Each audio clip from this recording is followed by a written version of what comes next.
Welcome back to another episode of the Top Attorneys of North America podcast. Today, I'm honored to be sitting down with a true legend in civil litigation, attorney Samuel Maples of Birmingham, Alabama. Sam has been in practice for over 50 years, trying more than 100 jury trials and over 200 bench trials, even beyond Alabama into Mississippi, Tennessee, and Texas. He's a partner at Maples, Tucker, and Jacobs with deep roots in the community and a reputation for being a fierce advocate for the underdog. Sam, welcome to the show. It's a privilege. Well, thanks for having me.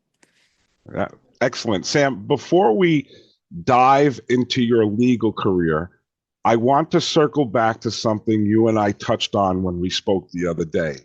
You, in fact, asked me about the origin of my last name, Aniano, and I told you that it was Italian. And that got me thinking, and I did do a little digging.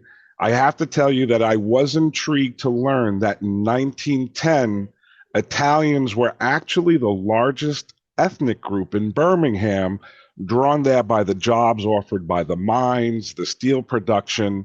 Now, you mentioned your maternal grandfather was Italian. Can you tell me about your family heritage, how your ancestors came to Alabama, and how that influenced your life and career? Well, I'll be glad to. Both sets of my grandparents were Italian and Sicilian. What happened on my father's side, the way that name got changed was it was actually Napoli. And apparently his name was Rosario Napoli. And he got, on my dad's side, he got a little bit perturbed with his father because his father, he had sent money to his father, steerage, to come over to America from Sicily. And when he when he got there, he stopped in New Orleans, and he didn't go any further. Which at that time, I grew up in a suburb west of Birmingham called Bessemer. It was an industrial hub for a number of years. It's not that way anymore, but it's still, I think it's about 25,000 population. It was 35 when I was growing up. He had a little grocery store. Now, my maternal grandfather, his name was Ranieri, Salvatore Ranieri, and his name was somewhat Americanized, Sam Rain. My granddaddy on my father's side tried to Americanize his name, but it really didn't come out. If it had come out correctly, if it had been translated properly, it would have been Naples as opposed to Maples. But I don't know who told him it was going to be Maples, but that's how it ended up, Maple. And my grandfather shortened his name from Ranieri to Rain. So I think a lot of that took place during these immigration uh, masses when they came over. They would either change or try to Americanize their name, and you see a lot of that going on. And for example, somebody would say, "Well, are you related to so and so Maples?" And I would say, "No." I said, "That's a different boat. They came over on the Mayflower, and my folks came over on the you know different boat." So anyway, that they gave me a deep feeling about my faith, obviously, in my background, and back in the '60s, really was when I grew up. '50s, I was young, uh, but in the '60s, I grew up, and you could see my grandfather on my mother's side was a very fortunate man, but he had all kind of holdings within Bessemer. He had a black uh, theater called the Lincoln. He also had another one called the Frolic. He owned like most of the the city black blocks in this area, which was First Avenue. Had all kind of property there, and he had somehow developed a relationship with A&P, Atlantic and Pacific Tea Company, and he would go out and he would buy the real estate where A&P wanted to locate a store. He did this on numerous occasions and had these A&P stores basically all around Jefferson County, which is the main county here. Birmingham is, of course, the county seat, and Bessemer, in a kind of little different way, they have their, it's called the Bessemer Cutoff. They had their county seat, but the U.S. Steel basically decided they want to have a county seat because their steel plant was located in Fairfield and but Fairfield was in the Bessemer, what they call cutoff. And so Bessemer had their own courthouse and their own jurisdiction and venue. And Birmingham had their courthouse. And Birmingham is the main county seat, but Bessemer has what's called the cutoff. So it's kind of a strange little relationship that between Bessemer and Birmingham, but it's existed for over 100 years. So I don't think it's going to change. Anyway, my folks all came to settle in Bessemer, and that was the industrial area. You had a rolling mill, you had Pullman Standard, you had coal mines, you had a powder plant, a dynamite plant called Hercules. You had all kind of industry there, fabrication shops, and of course Fairfield was the big U.S. Steel. At that time, they called it TCI, and that was the draw for a number of these Sicilians that came over from a little town. I've been over there twice to Bissaquina. It's called Bissaquina. Uh, it's about 10,000 population wise, and it was. They told me 5,000 left and went to the United States. They never came back. So it's not as big. It's only 5,000. But I went over there in the 80s, and then I went over there and took my daughter and, of course, my wife, and we went over there in the early 2000s, and they've made progress. Trust me. They went from satellite to, cell phones and everything else. I mean, it's a modern city, all things considered, but it's got many old medieval ways, and I think it was founded in about, I want to say, I don't know, 800 AD, 800 AD, probably in that area. And it was conquered by the Moors. There was there's arabesque architecture. There's just the influence over the years. The everybody's conquered Sicily, so the Greeks, everybody. So, but it's a unique little city, and it's set.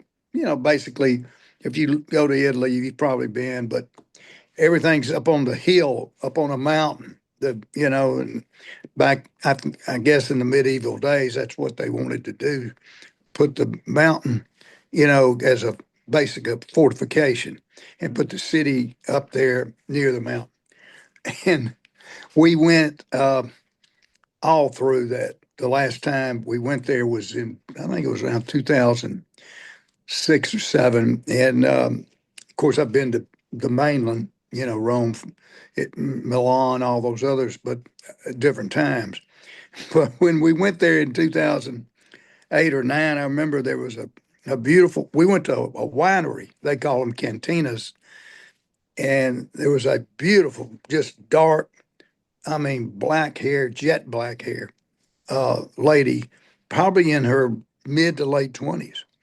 And she worked at the winery. And we came in and we said, we'd like to see the winery.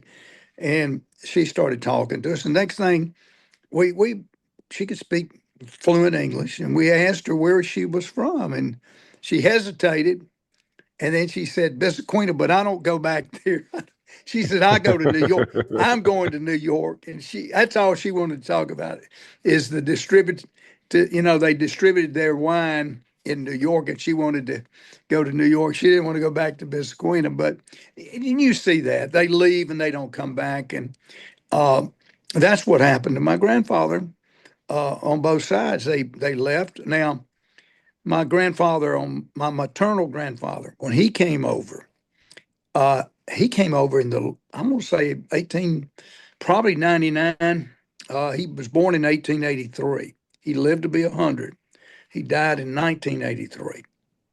Um, and I've got a picture of when he at his 100th birthday.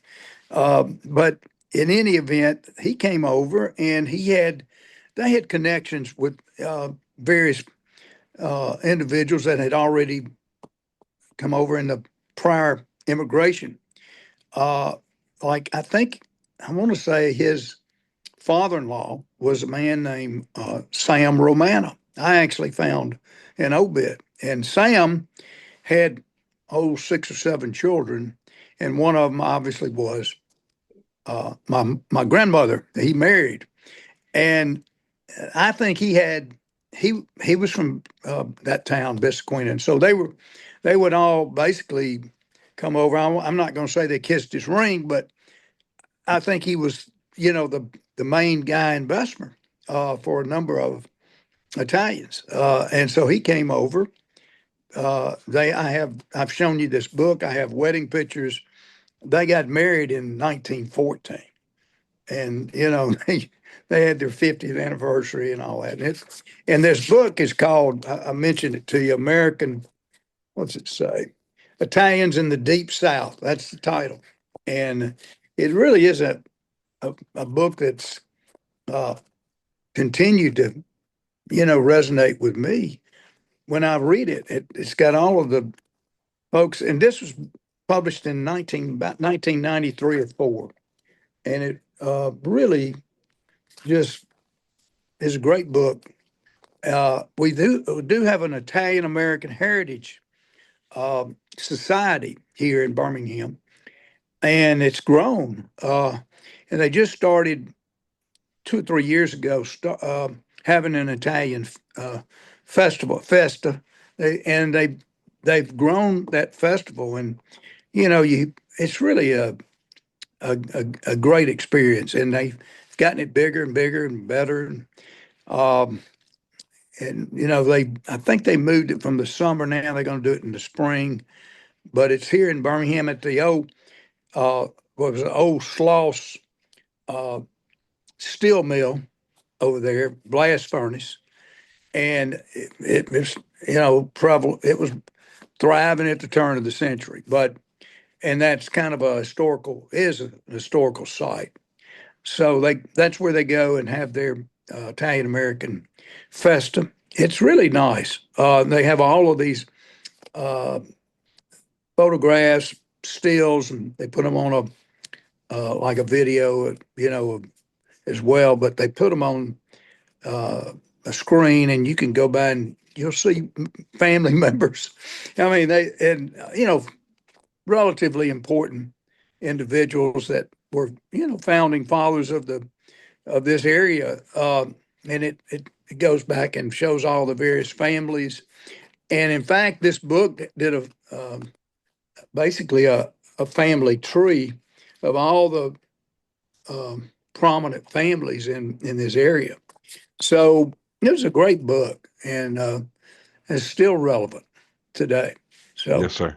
and I am proud of being Italian Sicilian. When we grew up, there were obviously Italians, but there were Greeks that lived on that street that were close friends of my grandfather, and I mean, I can tell you some stories.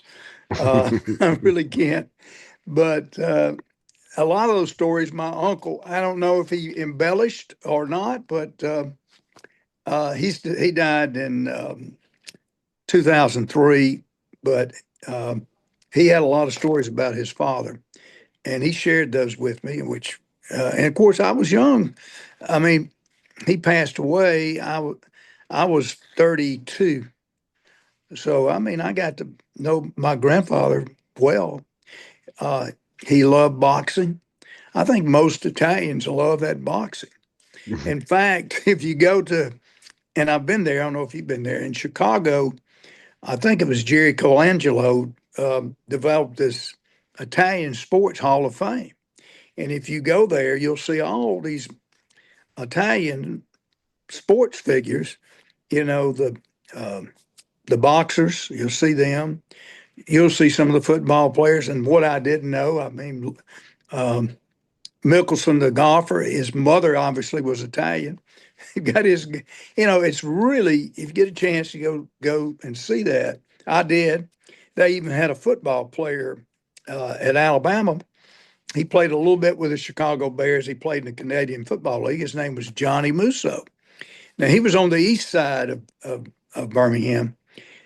We lived on the west, but we played that football team. But Johnny was a well-known football player in for Coach Bryant, and they've got a, a a shadow box of his Letterman's jacket from this little high school called Banks High School. It looked like he couldn't have weighed more than 150 pounds, but you know, uh, but it's very. I would recommend anybody that goes to Chicago that has some Italian background, they go to that Italian Sports Hall of Fame. Really fantastic place to just. It's like two floors. They had, uh, the um, what's his name, Andretti, the sports car driver, the vehicle. They got them hanging off the ceiling. I mean, it's well done, and it's I recommend that everybody go there because it's from all over the country. They have these Italian sports heroes. So I just throw that out for you. I know that you graduated law school in 1975. So obviously your maternal grandfather was around. You said it yourself, he lived to 100 years old, 1883 to 1983, owned lots of real estate, very affluent within the community. With given that background, uh, what was your education like? What Well, drew you into the path of law? well, I tell you what happened. Um, my mother, she was a pretty strong-willed lady. She had seven children, so she had to be pretty strong-willed with the seven children. And she sent me. Everybody says, "Well, you went to military school. You must have been a problem child." And I think she did it because her brother went, and she thought it was a good idea. I called it military prison for a year, but I went there, and you know, it taught you one thing: you better make good grades, or you're not going to get off of basically the campus. It was a place called Riverside up in Gainesville, Georgia, and then they would go down to Hollywood, Florida during the wintertime. They had a winter home there. And my uncle, he went to Kentucky Military Institute and they wintered in Naples, Florida. So mother wanted to do that and I really wasn't in favor of it. But I went, and one thing it taught me, you better make good grades. And it kind of taught me study habits. And I went one year. I told mother, I said, I want to go back to high school and basketball with my friends.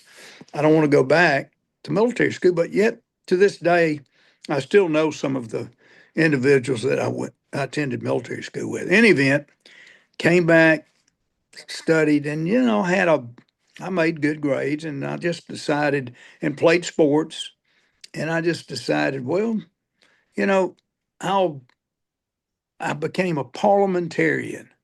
You had to know Robert's Rules of Order, and it just kind of in high school, and then one of the judges there recommended I go to Boy State. They call it Boy. We had a, they have them all over the country. I think Bill Clinton was the president of Boy State when he was growing up. Apparently, he was in Boy State. So, just kind of I flowed in that direction, and I decided I would go into college as a pre-law major. Well, not the best curriculum. I'll be honest, I would never do that. I would never recommend somebody go and do this pre-law because it was all business.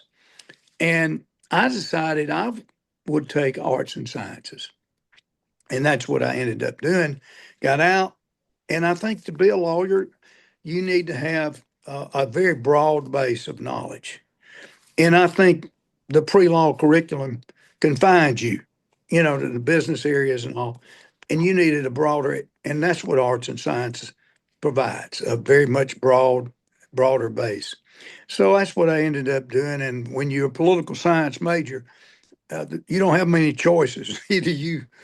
They say either join the foreign service or go to law school. And so I went to law school at Alabama.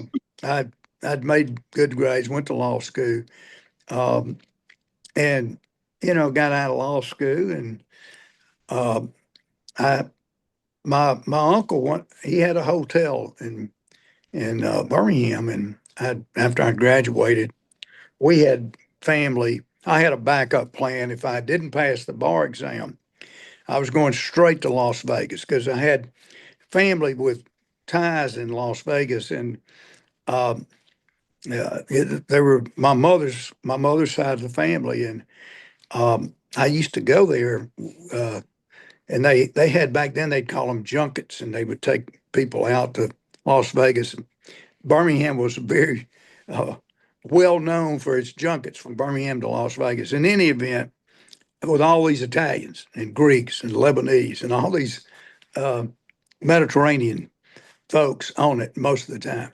And they had obviously local, uh, you know, Anglos, Saxon, Protestants. Everybody went. But the bottom line was I got out there to Vegas enough to see the lights, and get the feel of it. And I said, well, if I don't pass the bar exam, we called him Uncle Joe. I'll get Uncle Joe to get me because he'd go out there twice a month, and he had a booking establishment out there, and the casinos all knew him, and he was what I would call the Shylock. Once the casino um, had extended enough credit line to the gamblers, and they couldn't go any further, then they would turn to Joe and get Uncle Joe to loan them money, and he'd loan them money. And he was a wealthy guy, but I figured, well, if I don't pass the bar, I'll just become a pit boss. And I'm glad I passed the bar because I'm not sure I would have. They might have found me in the desert somewhere. But the point is, uh, I had a really good um, uh, rearing. I mean, I got to see it all when I was young, and I got that opportunity, and but I passed the bar, and I did notice um, at my time that was 1975. There were not a number of law firms would not hire, in my opinion, at that time, Italian kids coming out of law school here in Birmingham. Uh, and for whatever reason, I mean, I had good grades and all that, and some would. And I won't say they all wouldn't. Uh, but my uncle suggested that I go to this real estate based firm and interview, and went in there and interviewed with a guy named Doug Coretti, well known real estate lawyer, and he had a small mid-sized firm, but they were they did a great deal of real estate litigation and other litigation business as well. And so I had a great base to start off, but I'll never forget when I went in there for the interview with Mr. Craig. I'd never met him. Just, knocked on the door, and he saw on my resume, I guess I had some, at that time I had a deferment. I joined ROTC, but I'd had a injury to my low back when I was in military school. It's pretty rough. They tossed you up in the air, and I landed on my back. Never quite. I could play baseball. I played football, but I had to stop playing football because the Dr. Shalacy told me, "You keep playing football, you're going to be in a wheelchair at 35." I said, "Well, how about baseball?" He said, "Stick with baseball." So I played baseball. Anyway, my back got I got a deferment because they apparently had run an X-ray, and I was getting ready to go into the ROTC boot camp because you couldn't get into law school back then if you had a low draft number without joining the Army and going into ROTC, and then you would go into JAG after you graduated. Well, they were in 75, oh, excuse me, 74, right in there when I was getting ready to go to boot camp. They were, the country was coming out of the Vietnam War, and they were getting rid of as many, uh, basically, ROTC students as they could. They were getting rid of as many uh, people in the Army and the Air Force. They were basically coming down out of that war. And they didn't want you really because they had too many anyway. They'd ramped up. So I had that deferment. Mr. Grady looked at me and he said, "What's wrong with your head?" And because he thought I was like I guess a conscientious objector or something. And I said, "It wasn't my head, it was my back." So he hired me because really he didn't know me. He knew I had good grades and he knew that I'd gone to good law school, same school he had gone to, but he knew my grandfather, on my maternal grandfather. And he made the comment, "You come from good stock. We're going to hire you." I mean, but when I went in, they didn't even have an office. I would work in the library. He put me in there.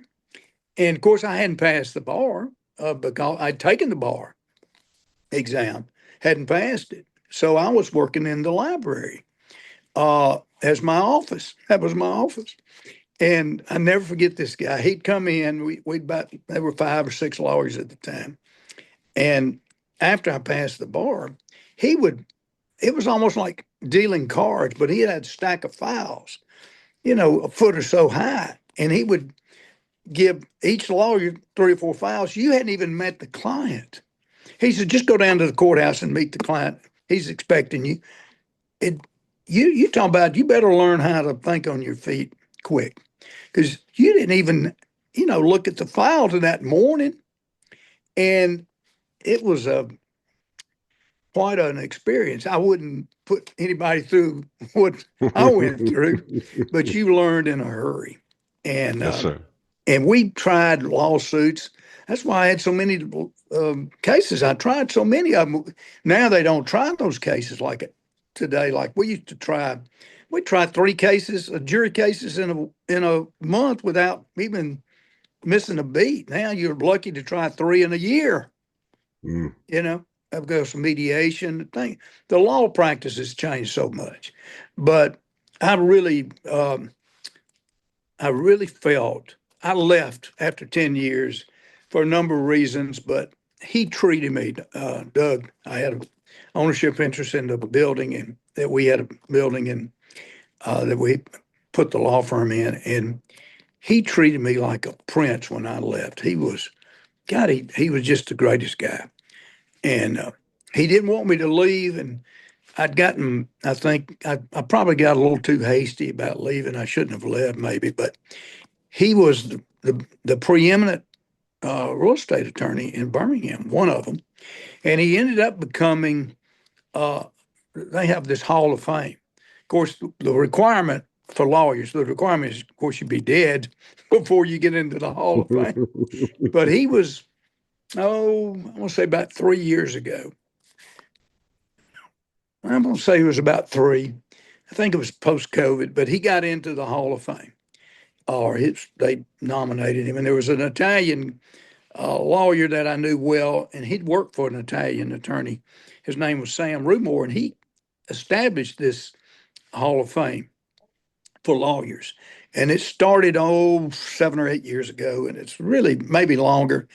And it's really a good thing because every year they bring in these lawyers and then their families and their previous partners, and it's well done. It's done. They take you down to the Supreme Court building, and they have a function there and for the families, and they talk them and they give them a plaque and all. It's really well done. Every state, I don't know if they do it, but every state should do that. And in fact, Alabama was one of the first states that even have a bar, and they're known for that. In any event, they did a great job. Uh, he taught me a lot. Uh, and although I don't do much real estate anymore, I mean, we tried a medical malpractice case together. We tried zoning cases. We tried all. I mean, except for patent law and tax law, I did everything else, and we did all kind of probate matters. It was just, like arts and science gives you a broad base to go forward with your education.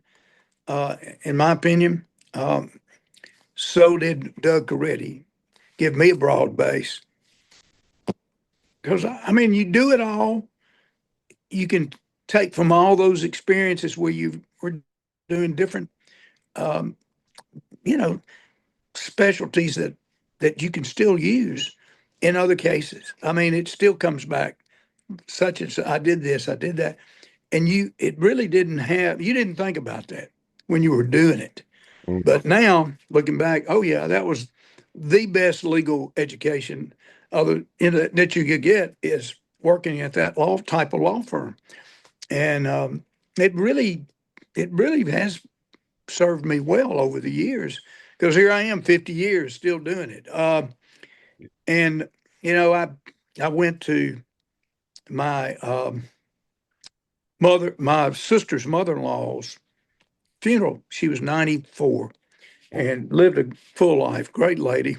And but when we came out, I saw some of my uh, classmates from Bessemer, their families, because this was a prominent family that uh, it was a doctor's widow that died. It was my sister's mother-in-law, and so were a number of prominent folks. And I'd gone to high school with some of them, and I didn't see them, but I'd, this lady had known, her husband had been dead for 30 some odd years, and she was friends with another gentleman, and his son went to high school. Well, I get this statement from, the sister comes up and says, "Oh, yeah, yeah," we start talking. I said, "How's Jimmy?" "Well, Jimmy's got dementia." He's maybe a year older, 6 months older than I am. I'm thinking, oh my God. And it's so, and it's in the back of your mind. I'm 74. I don't feel, like I have a dementia issue, but my goodness, I can see, that is a growing problem in this country, more and more. But that being said, I don't know how long I'm going to continue to practice law. I mean, is they used to say the law is real slow, especially to change, but it's moving much, much faster now, Yes, with sir. that AI. And I don't mean to, because I'm certainly not an expert in any of those fields that are on the cutting edge now. But I've adapted to the digital world. I'll say this, and I'm not, I can't brag on myself because I won't. I really am still learning.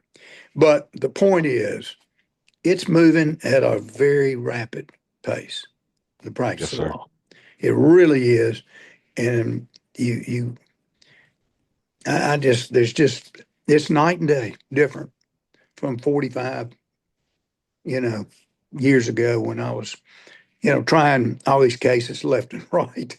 It Hmm. just, it's another world. It just doesn't occur like that anymore. No, not now. You still will have occasion to get, cases lined up where, my goodness, you got all these. But that mediation is, in many ways, a godsend because there's just no way to ramp up the way you have to on a big case with all the uh, uh, exhibits and all the witnesses and products liability cases and catastrophic injury cases with the ability to try those one after another, after another, after another, after another. You just cannot. So, and that's where mediation comes in because a lot of the defense lawyers, they're looking at the barrel just like the plaintiff's lawyer is, and it makes. I mean, mediation has a very very valuable tool. We didn't use that we just go down there and try the lawsuit. We might settle on the courthouse steps, as they say, but nowadays that mediation um, is a very valuable tool, I think. Yes, sir. And you said something that caught my ear that you didn't want to brag on yourself, but you have a background that most attorneys don't because courtesy of Mr. Coretti. I mean, you were thrown right into the lion's den. And like you said, you trying cases right off the back, right after passing the bar. So I'm sure that had a big influence on where you are today, your firm, and uh, I have to tell you, it's very admirable. And if we could just switch gears for a bit beyond practicing law, I know that you've held other roles. You did speak about that you are a member of the Alabama Association for Justice, active in both Bessemer and Birmingham bar associations. Why has involvement in these organizations mattered to you? Well, I think it really is a touchstone to conversations, meaningful relationships with other contemporary lawyers. That's very important. And nowadays, send me an email, text me. Mm-hmm. Mm-hmm. And, you know, the Bar Association, I don't do as much like I used to, but I have a partner, young partner. He's not that young, but he's on the mentoring committee. He does this. He's on the entertainment. He really has found a niche with the bar. And he would ask me, well, who's on the entertainment committee that you know? I said, I know the guy that started it. He wanted to get on the internet. I said, go talk to this guy. So, things like that. But it really is the Bar Association. And when I was younger, I did, I actually was active in the state bar as well as the local bar. But as you get older and busier, sometimes you don't. It takes a sacrifice to do the bar association work. It really does. And at my age, I go to the bar functions, but I don't do the bar work like I used to. But I do have a partner that does, and he's very um, I think effective at doing it and enjoys it. And he's on a mentoring committee, and because hopefully I've passed on some values, as they say, what is it, pearls? Yes. I'm dropping some pearls over here now, and so hopefully he's picking them up. But yeah, Doug Coretti was very influential in my, uh, I guess, my trajectory as far as being a lawyer, a 50-year lawyer, because he worked till, I mean, basically he had his boots on when he left the office. He had pneumonia. He left the office, went to the hospital, and I don't think he left the hospital. And he died when he was about 80, say 88, 87, 88. And he had been working all the way up till then. And I went out to Bessemer with another firm, but I maintained an office because he had called me, uh, and I left in 83 or 4. And in 2000, he called me, said, what are you doing? I said, well, my, my lease just expired. I've got to find another place. He said, well, come on over here. So I went over there and got an office and did some zoning work with him, did some additional uh, litigation. And my mother was still living in Bessemer. And I decided this guy from well-known lawyer from Bessemer came over, and he I think he wanted my contacts with the coal miners more than anything. But Mhm. I went over there because, and I maintained my office here in Birmingham with at Doug's office, and but I did join this other firm in Bessemer, and that's where I grew up, and everybody knew my family, and they knew me, and I think it was the right thing to do. But later on, I decided, well, it was time to leave that farm in Bessemer. My mother had moved from her home, which was kind of up on a Bessemer's kind of, Birmingham's hilly. People don't realize that from other parts of the country till they get down here, and then you see how kind of it's really at the foothills of the Appalachian chain, and it's hilly and mountainous. And we lived up on a hill, and I escaped that experience without uh, badly injuring myself coming off that hill on a bicycle, you know, crashing into a car. I mean, I was a kind of rough and tumble kid when I grew up, but uh, I always, my grandparents, my mother, I'd say my mother, go ask your granddaddy. And so I'd go see my grandfather, and he would, what do you need, boy? You know, had that broken English. And and I said, I'd tell him, I said, I was in college. I said, look at it this way, granddaddy, it's an investment. I'd tell him, you giving me money to help me through my education. And he'd look, he'd give me that hard look. And then he would say to his wife, my grandmother, he'd say, Mama, give this boy some money. Because, college kids, we didn't have much money. I mean, my family had money, but I didn't have any money. And I'd go see him. But I'm telling you, this guy, he was a, he was a real, uh, he was a leader. But you didn't want to get him mad. Tell you Yes, that. sir. Yes, sir. And I think the key takeaways in listening to you, the key takeaways, I believe, family and relationships. Don't burn any bridges, keep family close. And since we're being, very sentimental, you've had a very long, a very accomplished career. Looking back, what would you say has been your proudest professional accomplishment? Well, it really, to be frank about it, um, from a financial point of view, I guess it was not that long ago, but from a uh, accomplishment to help somebody that's really catastrophically injured, kind of stays with you. Uh, we've had some catastrophic injuries. We called, Tom um, Walker, my firm. He brought this client to us, and I, it doesn't go a month without me saying, "Hey, if you called to check on our client," and the case has been settled 2 or 3 years ago. But I mean, this guy was, quadriplegic. But I'll never forget this when it came time to sign the document. He's laying prone in bed with his, he's injured from the neck down. And we were thinking, well, he said, I'll sign it. I said, you will? He could talk. He said, yeah, just give me the pen. I'll put it in my mouth. He put that pen in his mouth and he made an X. He wanted to, I'll never forget that.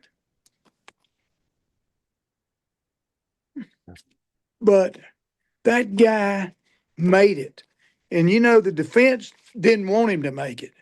The likelihood of uh, quadriplegic surviving, living, is really the odds are against because they have infections, they have all kind of problems, and he to this day is still doing relative. And he was young; he was probably 23 or 4, and I just can't even imagine being that age and not having the use of my arms and legs. Now he had all the modern uh, wheelchairs and the uh, you get it's like almost like a straw you work and he look my hat's off to him.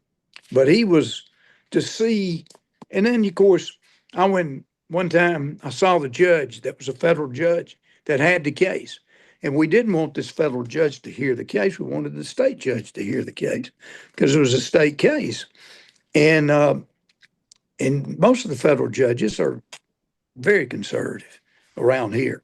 And so I saw her and I told her after the case was settled, resolved, we had a couple, 3 years or so, 4 years of litigation. And in any event, I told her, I said, I am so glad you remanded that case back to state court. That gentleman never has to worry a day about his family. He had a child and a wife. And she kind of smiled because she knew what I was saying to her without saying. She, when you have a situation where there is an out of state resident and you sue the out of state resident, a corporation, this is a big corporation, out of state, headquartered, even though they have the manufacturing plant here, one of several, they're out of state. So you end up in federal court. Well, there was a local guy that was involved with the uh, process of facts that ultimately led to this terrible injury. And so we sued him and we kept it in the state courts because you can then destroy diversity by keeping a state resident in the case. And most lawyers that I know would much rather have a state case go forward than because they trust the local jurors better. In a federal district court case, you're looking at a district. Yeah, you'll have people from like the Huntsville area or Calhoun County or, you know, there's three districts in Alabama. There's a northern, a middle, and a southern. And you don't, your jury venire or your base is so different that you draw people that, don't live necessarily in the neighborhood. And so you'd much rather keep it in state court. Plus the federal court, and, I don't care about whether I get in trouble, but saying this, but it's become a really, the litigation has become a summary judgment type litigation. In other words, everybody does all kind of discovery, all kind of work. The defense lawyers left and right, and they do this in state court too. Don't get me wrong. They get to a point where summary judgment is the pivotal point in the litigation, especially in federal court, because they don't try as many cases in federal court because of doc the the adoption, let me say, of summary judgment. And it's occurred way back in the 50s, I think, and if not sooner or earlier. But Alabama adopted the rules of civil procedure in 75 when I got out of law school, or maybe 74. And one of them is Rule 56, summary judgment. And I'm just throwing things off the wall here, but that basically takes the key to the courtroom door and throws it out. That's the problem. Now, you can get in there and you can litigate, and sometimes before the defense gets interested in paying any money, they've got to have that summary judgment motion heard. And, you worry as a plaintiff's attorney or personal injury attorney, all this work we've done is going down the drain on the basis of some judge making a decision as opposed to the jury. And when I was trying all these lawsuits way back when I was in my 30s and early 40s, I always felt more comfortable with a jury, always, and never felt real comfortable with judges. But I always felt comfortable with juries. I mean, I guess that's why I didn't have any problems trying them. Now, it's a little different now, but obviously a lot different. But the point is that you want to have that. That is the way we look at it. Even though you got mediation, that jury is a sacred right to a personal injury lawyer. He does not want that jury take that because they'll step in and do things that a judge may be afraid to do. you know, and sometimes the judges don't like what the jury does, or the Supreme Court appellate judges don't. But there's so many places along the line where you can resolve a case before, after summary judgment, before jury trial, after jury trial, on appeal, during the. There's, infinitely more, I guess, deadlines that you might have to resolve a case now, that I don't think was the same back, you know, 20, you kind of get entrenched and they'd appeal, but I mean, now it's just so much. I think really mediation has had such an impact because we do appellate mediation. There was no such animal back Mm. 35, 40 years ago. No, there was no appellate mediation. There wasn't much mediation at all. But now it's just so different. And it should be. I mean, there's no reason to back up the court system with litigation when you can have another method of resolving it for the best interest of both the plaintiff and defendant. So I get it. But anyway, that that is that is a big difference in 50 years. I will say that. But Yes, I sir. will say also that the most, uh, back to your point, the most satisfying, you know, point that I've experienced as an attorney, and I've done all kind of stuff, you know, um, good, had good results, terrible results. I've had class actions we tried for 6 weeks and lose, and then no telling how much money we put in it. But the point is, I've also had these cases where, and at the end of the day, you look at, you know, your client and what you did for that client. I mean, if you're a person, you know, and I mean, we're not some huge law firm or anything like that, but even the huge law firms have um, trial attorneys with emotions, and they feel really gratified by the result of a jury with a catastrophically injured person, if they can't get it resolved.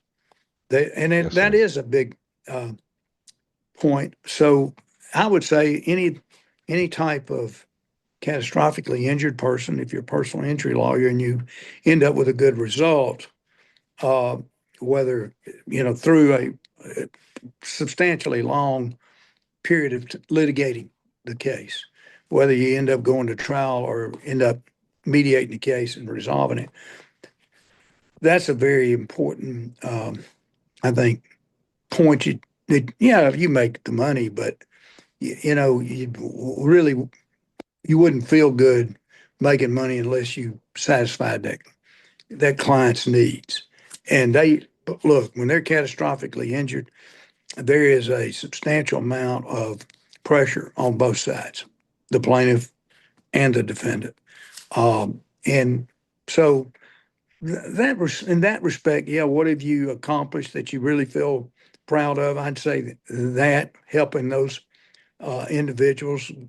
I mean, as you would argue to the jury, unfortunately, we don't have a way to put this man back to, or woman back to where they were before this injury occurs. And the only thing we can do is come up with a means of compensation, which is monetary compensation. That's just unfortunate in a lot of ways. We just can't, recreate the wheel, so to speak. We can't do that. So, but you certainly can take care of all their needs in the future in terms of their children and their wife and their family.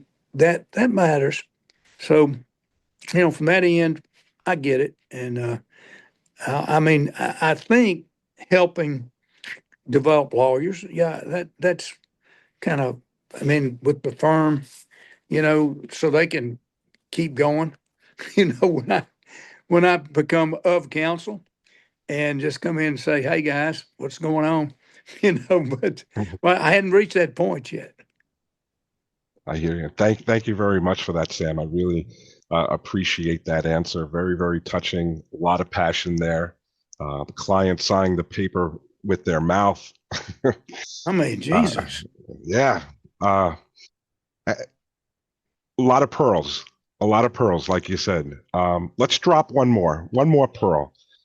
What advice would you give to young lawyers who want to follow in your footsteps? Should it be the passion that you obviously have, They want to build a legacy. What would you tell them they should do? Well, number one, obviously, um, I think most law students nowadays are very, very focused. Unlike, I'll put we in that group back in the 70s, but that you got to be focused and you got to know that, you know, this is very important. Now, you only have one life to live. You've still got to live your life. You still got to do other things. You can't totally be consumed by the practice of law. Uh, you got a child or children, grandchildren. You got a wife. You got um, some hobbies. You got other things to do. Trust me, that should be done again to keep some kind of balance in your life. That's number one. Unfortunately, I have friends that like horses. I like horses. Well, my wife doesn't like them, but I did get her to bet some money at Del Mar Racetrack in California. The point being, I like to do that, dabble with that, and uh, everybody has that. So keep your life in some meaningful balance, and don't let it just totally consume you. Number one, because you're going to get focused in law school. I mean, I remember the second year in law school seemed to be much harder than the first was new. Okay. The second was 3 years. Second year was hard because now they were really throwing it at you. And the third year was a cruise, easy. But then you got out into the real world and you had to basically adapt in a hurry. And if you join a big firm, that's great, super. But we always used to say, well, hell, they don't see the inside of a courtroom for 5 or 10 years, maybe longer. But I remember Doug Coretti would say to me, I want you to keep writing these briefs. And I didn't want to keep writing briefs. And I didn't want to close real estate loans. And I didn't want to do these things. But, writing briefs, you learn a great deal. So, you know, you have to basically adapt to your situation. But I'll tell you what, anybody that hangs a shingle, my hat's off to them. It is tough. I think they would be best served to get into a firm and learn, um, you know, basically at the foot of somebody that has credibility in the community, that has experience litigating, and if you want to get in that litigation. Now, if you want to be a patent lawyer, if you want to be a tax attorney, well, there's certain firms that do that. There's very specialists, and then there's these huge firms that have a hundred specialties within that firm. They can do everything from soup to nuts. So you got to find out what you feel like is your niche in the legal profession. Is it litigation? May not be. Is it real estate work? It might not be. Is it now, patent lawyers, they're all engineers. I mean, if you're not an engineer, you might as well not be a patent lawyer. Every one of them have, engineering degrees just about. So uh, the point is, you you got to look at the various types of law that you intend to practice, and what you start out as may not always end up where you finish practicing law. But you need to adapt to that situation, whatever it is, and then you kind of feel your way. And then, I ended up doing basically. I was in small firms, but I always felt like I was pulling the load sometimes. And finally, I just got a firm and built it over the last, I want to say, probably since 2009. We've been in this firm for 16 years. Jack Jacobs and I have been in this firm and worked it and built it up. Um, but it's not easy doing that. Although I had enough experience and you know, uh, basically clientele, and we had unions, coal miners, steel workers.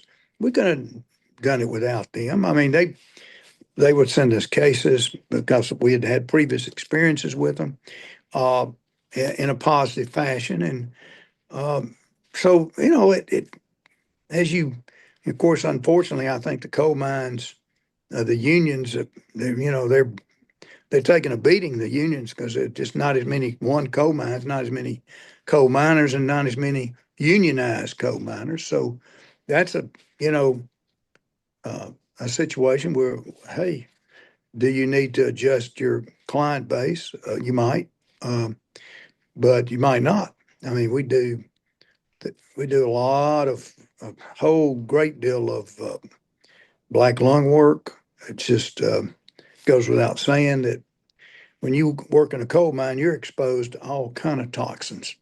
And least of all, of course, you know, you got, I've always thought there's a lot of cancer causing agents down there, but uh, they hadn't really, taken on that litigation. The science has not progressed fast enough, to support those type claims, but eventually it's going to be there. Um, that, but like I said, if you're going to try to be a litigator, personal injury lawyer, it helps to have a wide base. Um, but you don't always get that luxury or punishment, if you want to call it that. But the point is, I would suggest that anybody that's gone out of law school, if they got into a mid-sized firm, uh, unless they're, making, well, back when I'm trying to think, if they're law review and we had a law and psychology review, and I made good grades but I didn't make all A's in law school. Made B's and A's, but mostly B's. But I'd say get in a firm, find a law firm that you have some folks maybe that know you, maybe they don't, but get in the firm and learn, and then go from there. Um, and if you're fortunate enough to get in a large firm, you know, a lot of those attorneys in large firms, they end up after 10 or 15 years, they go and start their own firm. And that'll give them the experience and know how to do that. And I remember one time, uh, these big firms never broke up, never. They were, and once you got in there, you stayed in there for a lifetime. Well, the first firm that, was shocking, it was one of the biggest firms in Alabama. It was called Cavaness Johnson. Uh, they broke up, and there are 5 or 6 really big firms in Birmingham now, are really large. I'm not saying I won't say they're multinational, but they're national firms. They've got offices all over. But it was this Cavaness Johnson firm, and about, I don't know, 15 or 20 lawyers left, and they started another firm. And it was, you know, uh, breaking news, as they say. I mean, it was really breaking news. Well, I mean, that's going to happen in some of these big firms now. It's not at all uncommon to see firms, break up and new firm gets started and you got 10, 15 people leave. And I mean, it's not that, but it was really a change. And now but the point being, you get in a big firm, and I've got a couple of classmates that we were study mates in law school, and we're still friends. And we're talking about, they were at the 50-year um, reunion or whatever you want to call it, and And one works with Burr Foreman. He's been there 50 years. Another one works with Bradley Arant. And these are the biggest firms in Birmingham and in the state. And he's been there 50 years. So sometimes you get in a big firm, you stay, you like it, you meet all the people. And I've had so many cases with those lawyers in the big firms, and they know my partners that,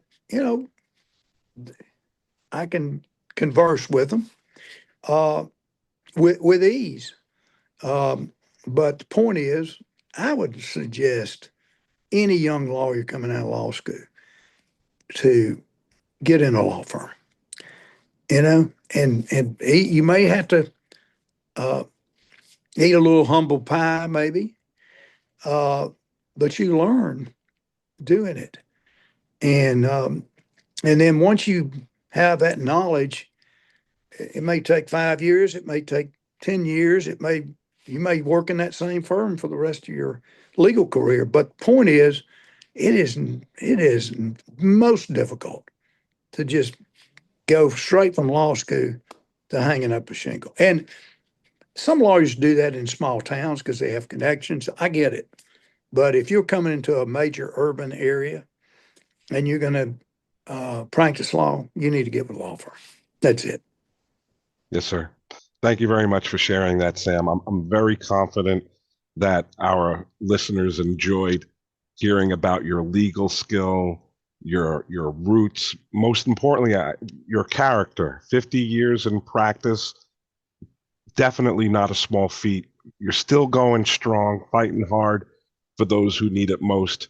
I want to say thank you very much for sharing your story and joining us today. Well, I enjoyed it, and I feel privileged and honored that you would have me on this podcast. Thank you. Thank you for listening to the Top Attorneys Podcast. The Top Attorneys celebrates the achievements of leading attorneys across the nation. To be featured, send a message or visit www.topattorneys.us. Be sure to like and follow across all of our channels.